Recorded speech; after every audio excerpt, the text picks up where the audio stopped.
सलग 1.5 वर्षानंतर बुधवारी राज्यासह जिल्ह्यातील सर्व कॉलेज उघडण्यात आले. त्यामुळे जिल्ह्यातील सर्व महाविद्यालयाला जिवंतपणा आला होता. 1.5 वर्षापासून महाविद्यालय बंद असल्यामुळे आपल्या मित्रमैत्रिणीची प्रत्यक्ष भेट होत नव्हती. मात्र बुधवारी महाविद्यालय उघडताच कॉलेज कट्ट्यावर पुन्हा एकदा धमाल दिसून आली.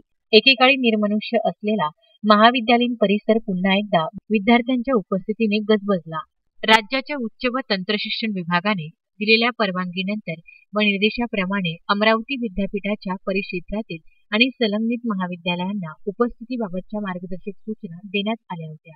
1.5 वर्षानंतर महाविद्यालय उघडणार म्हणून महाविद्यालय व्यवस्थापनाने बंद असलेल्या महाविद्यालयाची साफसफाई, वर्गखोल्यांचे निर्जंतुकीकरण करण्यात आले होते. इतर महाविद्यालयाबरोबर कृषी महाविद्यालय देखील बुधवारी उघडण्यात आली होती. कोरोना लसीचे 2 डोस घेतलेल्या विद्यार्थ्यांनाच महाविद्यालयात प्रवेश देण्यात आला होता. तसेच प्रत्येक विद्यार्थ्यांची आरोग्य तपासणी, शारीरिक तापमान, तोंडावर मास्क आदी नियमांचे काटेकोरपणे पालन करण्यात आले होते. त्याचबरोबर महाविद्यालयातील प्राध्यापक वर्ग, कर्मचारी यांचे देखील पूर्ण लसीकरण करण्यात आले होते. 1.5 वर्षानंतर महाविद्यालय उघडल्यानंतर कॉलेज कट्टे, कॅन्टीन अशा ठिकठिकाणी मुला-मुलींचे घोडके दिसून आले होते. एकंदरीत महाविद्यालय परिसरामध्ये उत्साहाचे वातावरण दिसून आले होते. अनिकेत ठाकरे, विदर्भ न्यूज, अमरावती.